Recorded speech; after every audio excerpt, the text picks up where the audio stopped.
Hello everyone, আজকে আমরা generic topic যেটা রোল অফ দি কোচ নিয়ে আলোচনা করব। এই রোল অফ দি কোচের আন্ডারে আমরা যে টপিকসগুলি কভার করব সেগুলি হলো role, duties and legal responsibilities of a coach.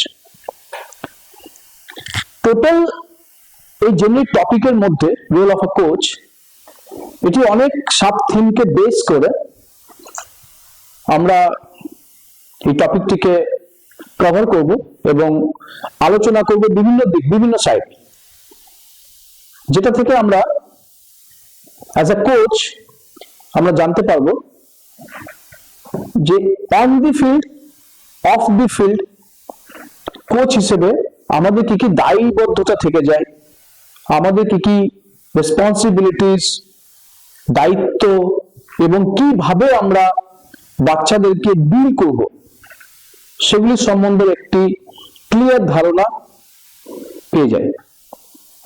So সেই সাব থিমগুলি যেগুলি আমরা আলোচনা করব সেগুলি হলো coaching philosophy, styles of coaching, legal responsibilities, communication in coaching, role of a coach, common coaching mistakes, ethics in coaching, player development, motivation and leadership, which is very important, and positive environment. Yes, this is also a very important topic.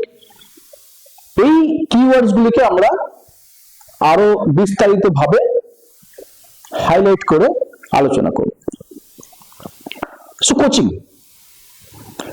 এই যে coaching শুরু হয়েছে তার একটা নিশ্চয়ই ইতিহাস থাকবেই, history of coaching. কিছু ভ্রান্ত ধারণা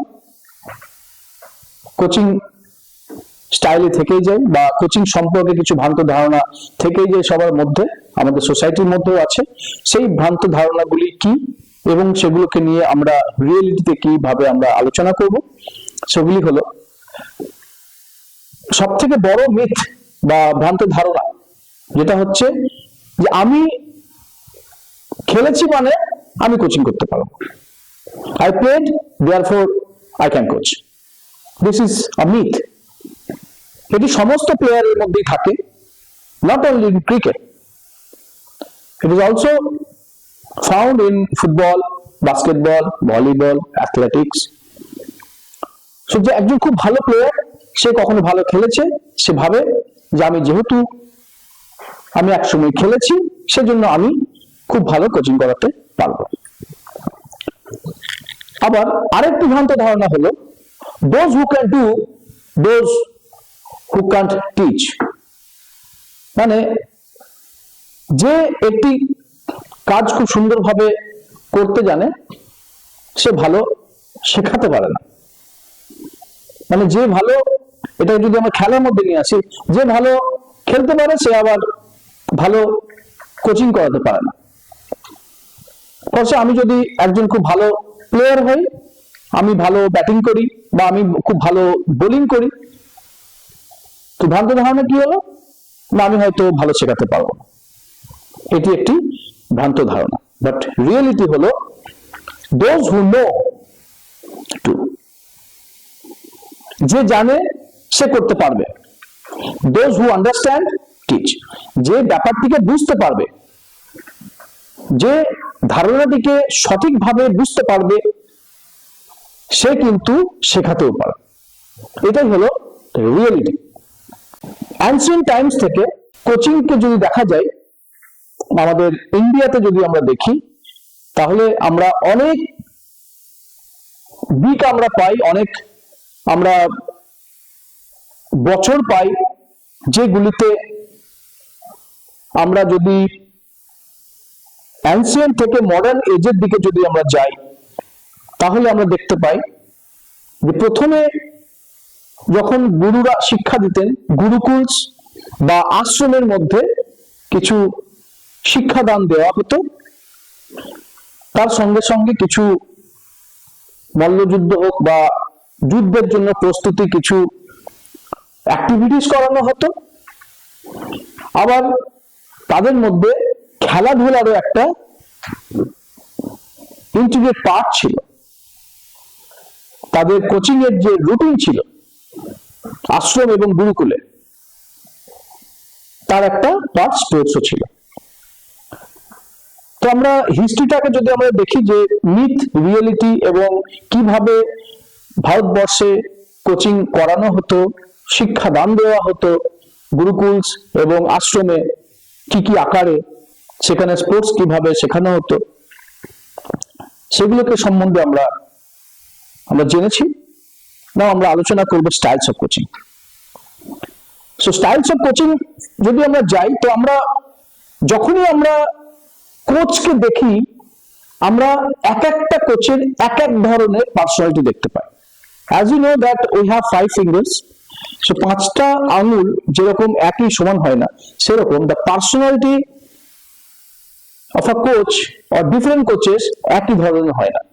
It depends on individual to individual. এক এক ধরনের কোচের এক এক ধরনের পার্সোনালিটি হয়, এক এক ধরনের স্টাইলস অফ কোচিং থাকে। সেই স্টাইলস অফ কোচিং গুলি কি? তো আমরা প্রথমেই যেটা নিয়ে আলোচনা করব সেটা dominating coach or authoritarian coach. এটি কি না, আমরা বুঝতেই পারছি, এখানে কোচ প্লেয়ারদের উপর ডমিনেট করবে। এখানে প্লেয়ারদের কোনো নির্দিষ্ট কোনো প্লেয়ারদের কথা শোনা হবে না, এখানে কোচ যা বলে দেবে সেটাই কিন্তু ফুল অ্যান্ড ফাইনাল। এবং এটা কিন্তু আমরা দেখেও থাকি। এর বিভিন্ন ট্রেডস গুলি যেগুলো আছে বা বৈশিষ্ট্য যেগুলি আছে, সেগুলো কি না, একজন অথরিটেরিয়ান কোচ বা ডমিনেটিং কোচ সে কিন্তু খুব স্ট্রং ডিসিপ্লিন হয়। একটুখানিও রুলস এর এদিক ওদিক করা যাবে না, লজ এর এদিক ওদিক করা যাবে না। ল ঠিক আছে তো সেই ল ধরেই কিন্তু খেলতে হবে। সো কোচ এখানে এই ধরনের কোচের মধ্যে ডিসিপ্লিনড কোয়ালিটিটা বেশি দেখা যায়। এরা খুবই ওয়েল অর্গানাইজড হয়। কোন জিনিস যখন অর্গানাইজ করে, খুবই সুন্দরভাবে অর্গানাইজ করে। তারা যদি কোচিং সেশনস অর্গানাইজ করে, খুব সুন্দরভাবে কোচিং সেশনস অর্গানাইজ করে। কোচ কোথায় থাকবে, ব্যাটিং সেশনে কি থাকবে, পরপর শিডিউল যেগুলি বানানো হবে, রুটিন যেটা হবে, খুব সুন্দরভাবে এটা ওয়েল অর্গানাইজড হবে। তার মধ্যে ডিভোশন দেখা যায়। সে কিন্তু ডিভোশন দেখায় তার রেসপন্সিবিলিটির উপরে, সেই পার্টিকুলার খেলার উপরে। এই ডমিনেটিং কোচের কিন্তু খুব একটা ডিভোশন দেখা যায়। এরা আবার আর একটা সাইডে মোরালিস্টিক হয়, কিন্তু খুব রিজিড হয়। মোরালিস্টিক তো থাকবে, তার সঙ্গে তারা খুব রিজিড হয় as they are disciplined। আবার এরা নিজেদেরকে খুব একটা কম্পোজার করতে চায় না, ল্যাক অফ কম্পোজার।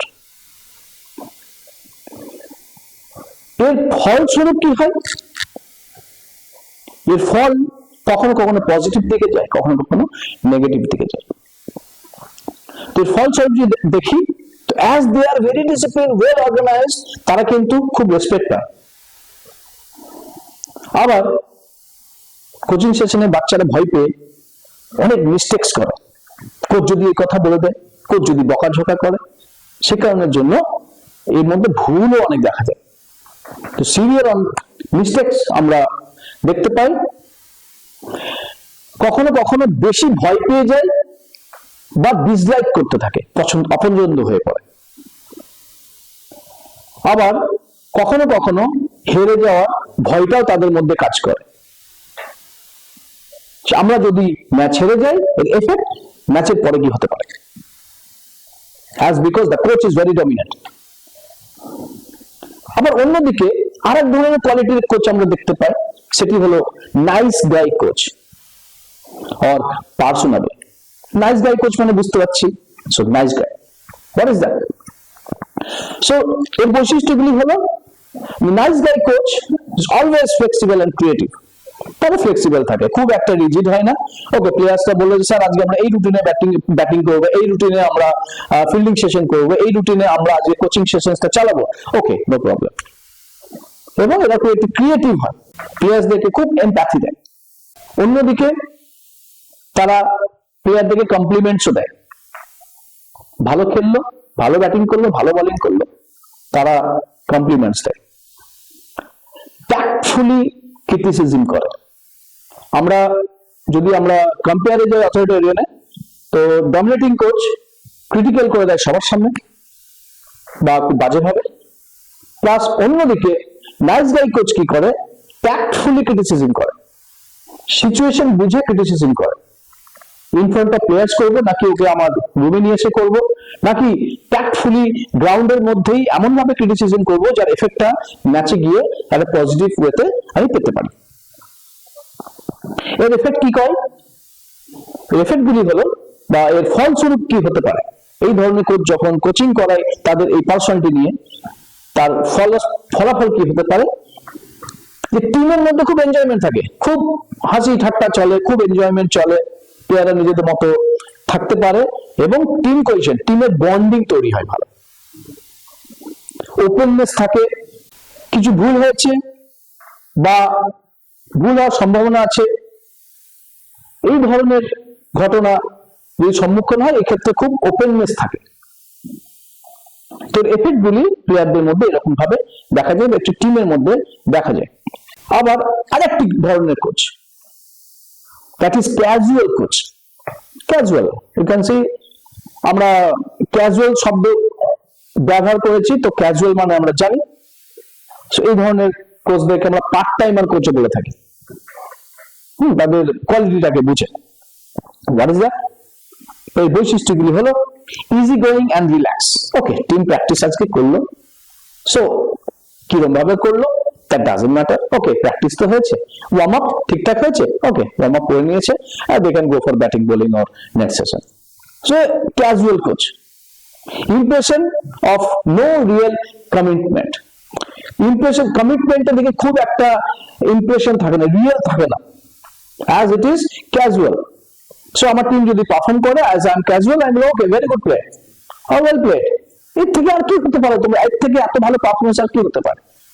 সেটা কখনো রিয়েল হয়, কখনো কখনো আবার আনরিয়েল হতে পারে।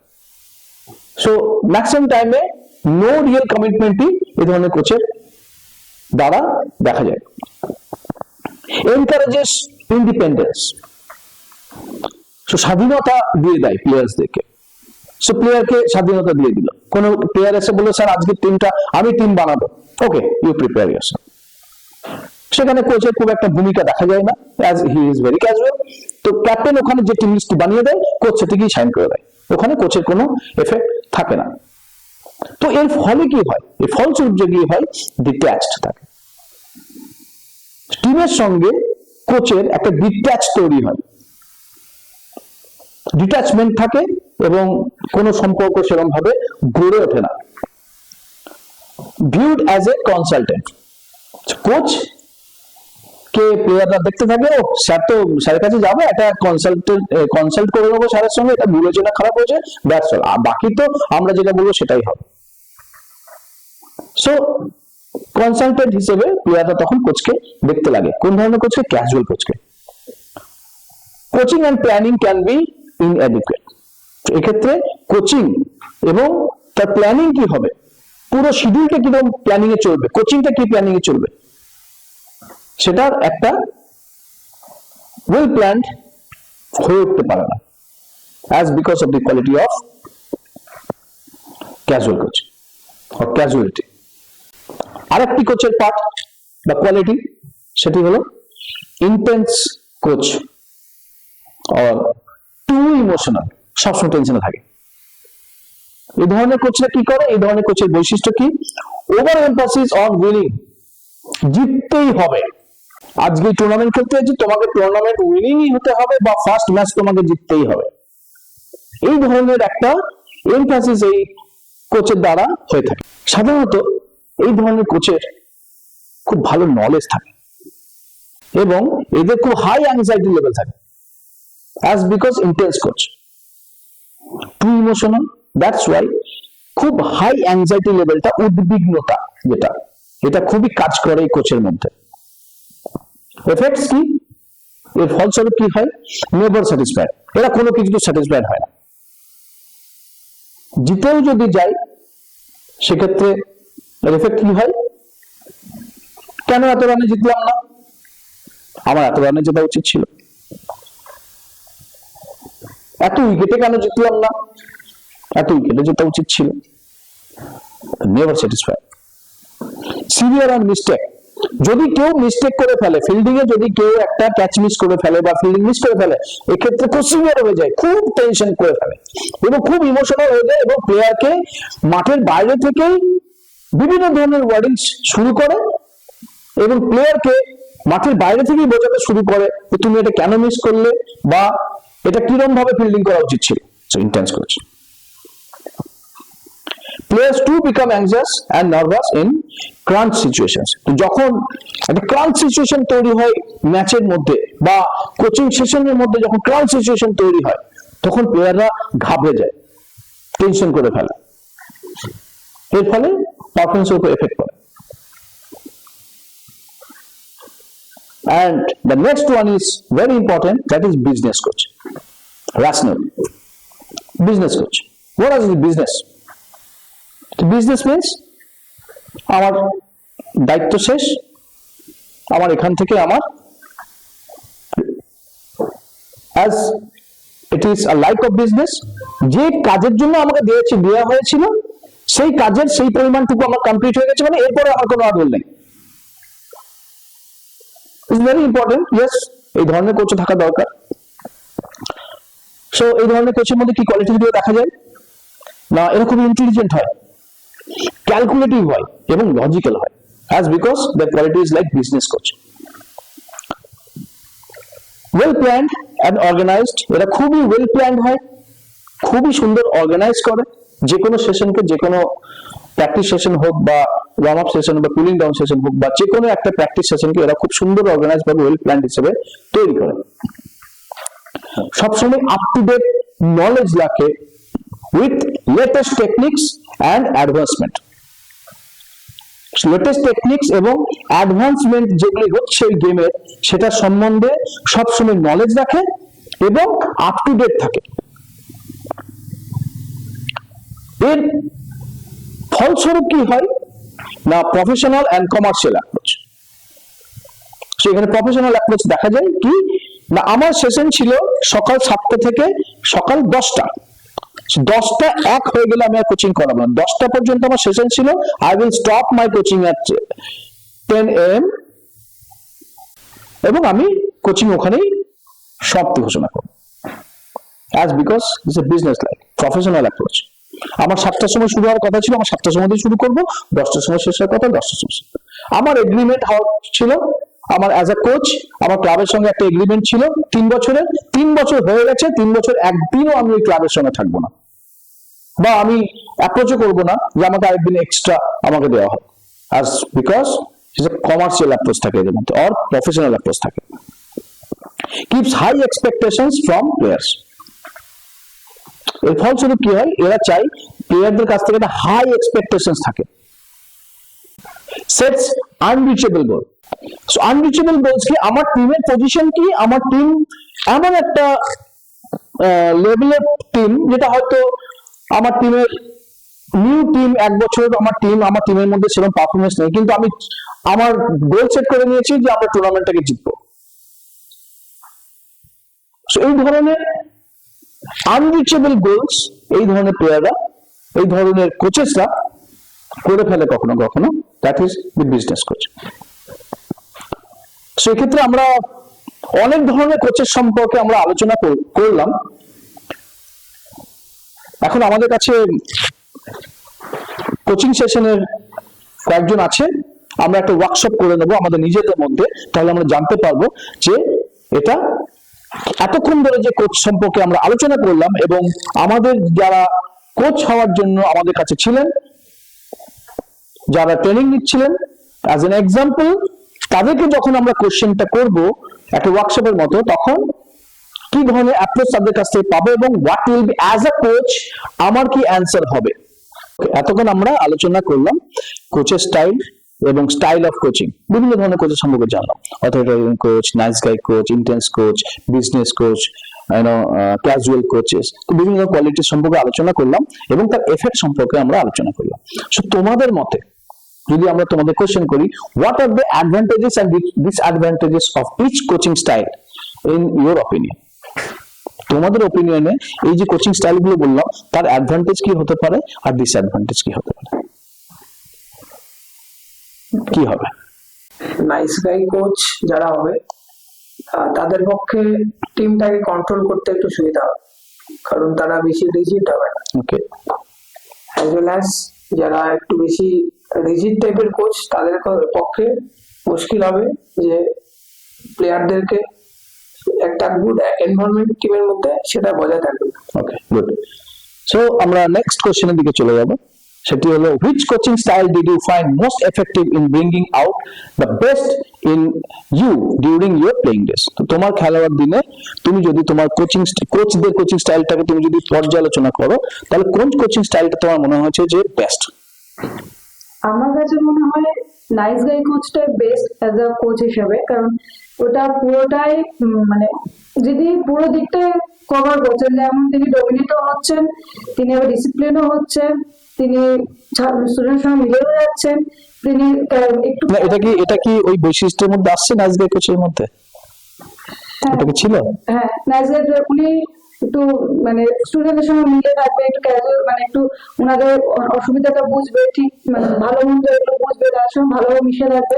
তো যেহেতু এটা এরকম ছিল, তো আমার মনে হয় একটা স্টুডেন্টকে যখন শেখাবে তখন তাকে সেরকম ভাবেই শেখাতে হবে যাতে স্টুডেন্টরা যেন পুরোপুরি ভাবে তার কাছ থেকে পুরোটা শিখতে পারে। সো অ্যাজ আ কোচ কোন স্টাইলটাকে তুমি এই এতগুলো কোচ ছিল কোন স্টাইলটাকে তুমি অ্যাডাপ্ট করবে ফ্রম ইওর এন্ড?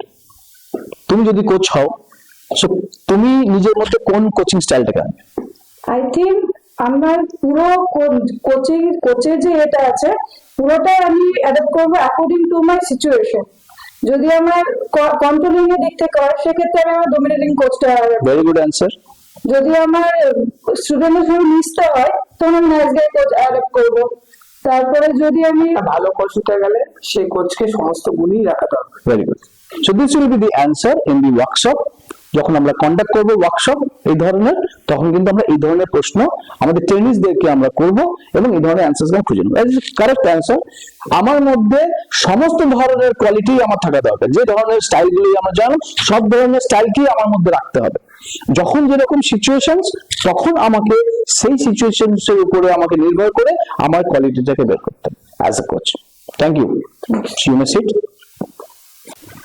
সো এতক্ষণ আমরা কোচিং ফিলোসফি এবং স্টাইলস অফ কোচিং এর সম্বন্ধে আমরা জানলাম, যার মধ্যে হিস্ট্রি অফ কোচিং ছিল, যার মধ্যে মিথস ছিল, যার মধ্যে রিয়েলিটি ছিল, এবং তার সঙ্গে আমরা জানলাম the styles of coaching. So what style I should adopt during my coaching session, এবং যে অ্যান্সারটা আমরা পেলাম that is all the qualities of the coaches, the types of coaches, the types of styles আমার মধ্যে রাখতে হবে। যখন দেখব ডিসিপ্লিন হওয়া দরকার, ডমিনেটিং কোচ। যখন দেখব প্লেয়ারদের সঙ্গে মেশার দরকার, নাইস গাই কোচ। যখন দেখব আমাকে ট্যাক্টফুলি আমাকে প্লেয়ারদের সঙ্গে মিশতে হচ্ছে, কোচিং সে চালাতে হচ্ছে, বিজনেস লাইক কোচ।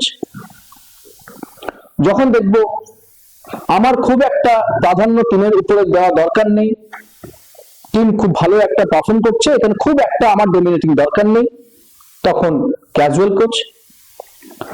আবার যখন সিচুয়েশন এমন হয়ে গেছে যে ম্যাচের রেজাল্ট দরকার, প্লেয়াররা ক্যাজুয়াল হয়ে গেছে, তখন আমাকে ইন্টেন্স কোচ হতে হবে। তো এই সমস্ত ধরনের কোচিং স্টাইল গুলিকে আমাদের মধ্যে আনতে হবে। যেকোনো একটার উপর নির্ভর করলে হবে না। প্রত্যেকটির কোয়ালিটির প্রত্যেকটির পজিটিভ এফেক্ট আছে এবং নেগেটিভ এফেক্ট আছে।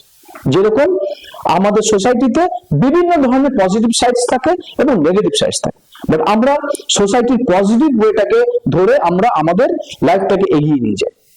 সেরকমই কোচিং স্টাইলে সমস্ত কোচিং স্টাইলের যে পজিটিভ ওয়েজ আছে এবং নেগেটিভ ওয়েজ আছে, আমরা নেগেটিভ ওয়েজটাকে সাইডে রেখে আমরা পজিটিভ ওয়েজটাকে নিয়ে আমরা আমাদের কোচিং এর মধ্যে পুরো ম্যাটারটাকে নিয়ে আসবো, যাতে একটি সুন্দর কোচিং সেশন আমরা আমাদের ক্রিকেট প্লেয়ারদেরকে দিতে পারি। রাইট? কেন কেন প্লেয়ার তৈরি করছি? আমরা দেখে থাকি, যদি আমরা খুব সুন্দর একটা এক্সাম্পল দিচ্ছি, আমরা মাটির পাত্র বানাতে দেখেছি।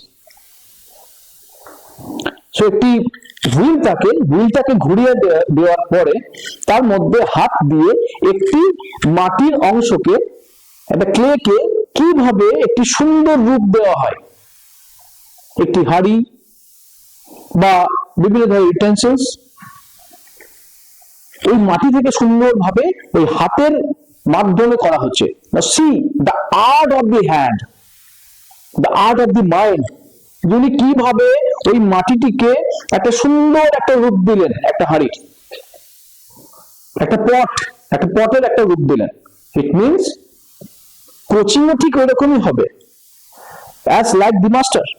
উনি যেভাবে মাটিকে পাত্রের রূপ দিলেন, সেরকম অ্যাজ এ কোচ আমিও কিন্তু কোচিং সেশনে নর্মাল একটা ক্লে পাই, মাটি পাই, সেটিকে সুন্দরভাবে নার্চার করে কিভাবে একটা ভালো প্লেয়ার তৈরি করব, সেটি কিন্তু আমার দায়িত্ব, আমার responsibility. So that's why a coach should know the coaching philosophy and the styles of coaching, যেটা আমরা এই সেশনের মধ্যে আলোচনা করলাম, is very important in coaching life. এখন যদি আমরা আই ক্লোজ করি, দেন আমরা আমাদের যে কোনো ধরনের কোচ বা গুরুদেরকে আমরা যদি ফলো করি, আমরা এই ধরনের স্টাইলগুলি আমরা দেখতে পাবো। আবার কখনো কখনো আমরা দেখতে পাবো যে এমন ধরনের একজন শিক্ষক, গুরু বা কোচ, তিনি কখনো আমাদের শাসন করছেন, কখনো ভালোবাসছেন, কখনো নর্মাল ছেড়ে দিচ্ছেন, কখনো টেনশন করছেন আমাদের নিয়ে, আবার কখনো কখনো একদম business like, professionals like approach করছেন। এই ধরনের কোচও বা গুরু আমরা কিন্তু চোখ বন্ধ করে দেখতে পাই। সবই আমাদের সোসাইটির মধ্যে আছে। আমাদেরকে এই কথাগুলিকে মাথায় রেখে, এই কোচিং সেন্সগুলিকে মাথায় রেখে আমাদের মধ্যে নিয়ে আসতে হবে। সুন্দর কোচিং উপহার দেওয়ার জন্য কোচিং সেশনে বাচ্চাদের, which cricket needs nowadays. Thank you. আমরা এর পরের সেশনে যাব, কোচিং সম্পর্কে আলোচনা করব এরপর।